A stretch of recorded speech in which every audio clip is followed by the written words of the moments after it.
Aunque a la psicología tradicional muchas veces no le gusta admitirlo, hay ciertos fenómenos que se escapan de lo común y que, aunque no tengamos actualmente un modelo explicatorio basado en la ciencia materialista, no por ello dejan de existir esos fenómenos.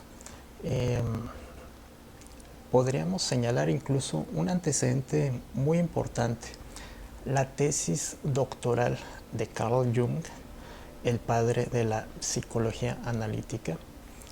Esa tesis se intitulaba Psicología y psicopatología de los llamados fenómenos ocultos y estaba basada en notas que tomó Jung de las sesiones de una joven que era medium, y en dichas sesiones él se presentaba, anotaba todo lo que ella, y después le intentó dar un sentido, una explicación psicológica.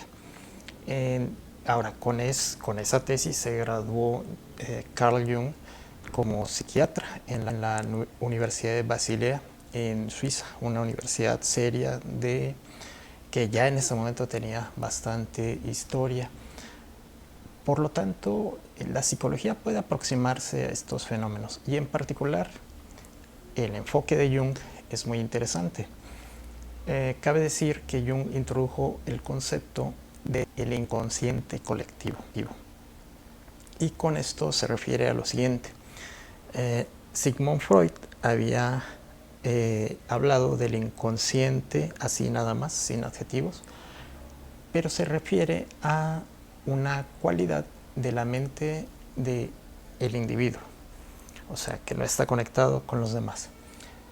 Jung va a mayor profundidad y dice que, por decirlo de esta manera, todos los inconscientes individuales están interconectados a un nivel más profundo. Ese nivel más profundo es el inconsciente colectivo. Y este concepto del inconsciente colectivo nos permite entender algunos fenómenos inquietantes, fenómenos de aparentes coincidencias, que en realidad es demasiado poco probable que se deban al simple azar, y por lo tanto se les puede asignar un significado psicológico. Algunas de las coincidencias que caen en esta categoría de fenómenos de sincronicidad son los siguientes. En Egipto se creó pirámides, en el antiguo Egipto obviamente, y también culturas mesoamericanas crearon pirámides muy parecidas, y estas dos culturas no tenían conocimiento de sí mismas, es decir, una ignoraba la existencia de la otra y viceversa. Y por lo tanto, la idea es que algo debe haber en lo profundo de sus mentes que los llevó a crear algo tan parecido, y que ese algo es compartido independientemente de que la gente en cuestión no se haya conocido. Ese algo, ese motivador, se llama en la teoría de Carl Jung arquetipo. El arquetipo es un contenido del inconsciente colectivo, un motivo, por decir así, del inconsciente colectivo. De esta capa de la mente, todos estamos interconectados, que tiene, por decirlo de una manera, la memoria de la especie. Y hay quienes dicen que incluso las memorias prehumanas, obviamente, como lo dice su nombre, a un nivel inconsciente. Volviendo a las pirámides, el arquetipo que está de fondo es el de la montaña, el de un área en la cual la tierra se levanta hasta tocar el cielo. Si lo vemos en un sentido al nivel de lo más obvio, que son las pirámides, sino montañas artificiales, montañas creadas por los seres humanos para tener donde desde la tierra se alza la estructura hasta, como lo decía hace un momento, precisamente hasta tocar el cielo.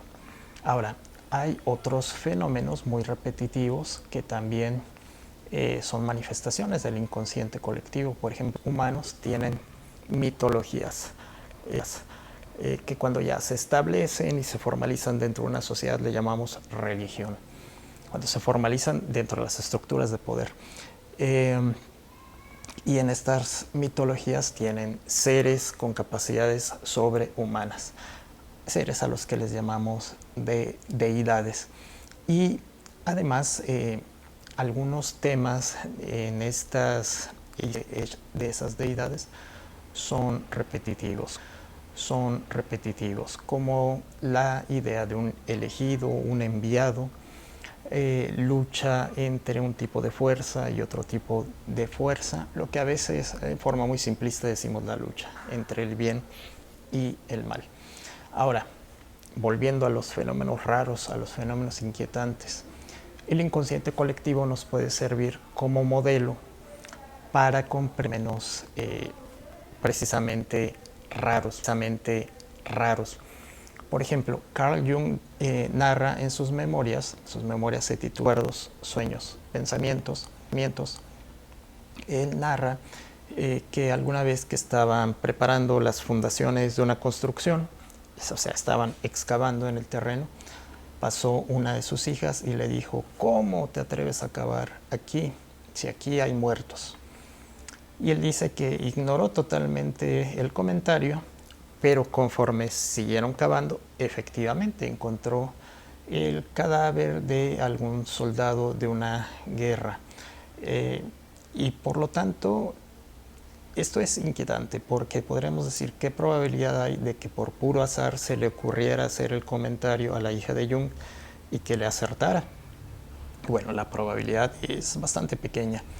De hecho, en sus memorias, Jung dice que su hija tenía este tipo de sensibilidad y que la había heredado de una de sus abuelas.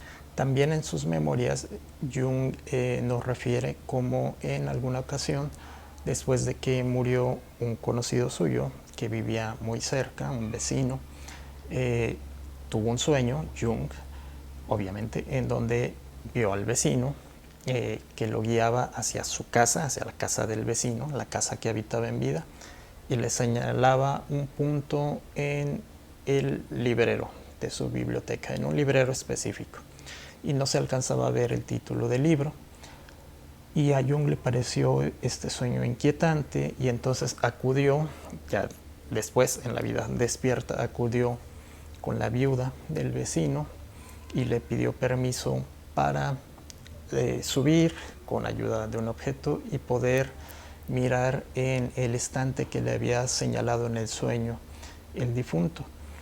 Y encontró que el libro que estaba en ese punto específico que le habían señalado en el sueño tenía que ver con los temas que en ese momento Jung estaba estudiando y que le interesaban, que precisamente estaban relacionados con un análisis psicológico de la muerte y fenómenos asociados.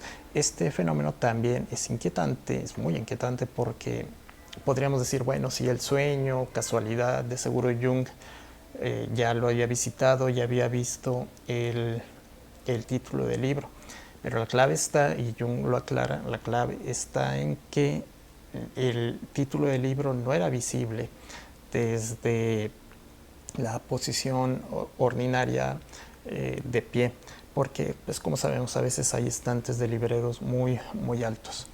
Todos estos son comentarios que nos pueden llevar a decir lo siguiente: entonces nos conviene tener una actitud de apertura hacia estos fenómenos raros, extraños, inquietantes.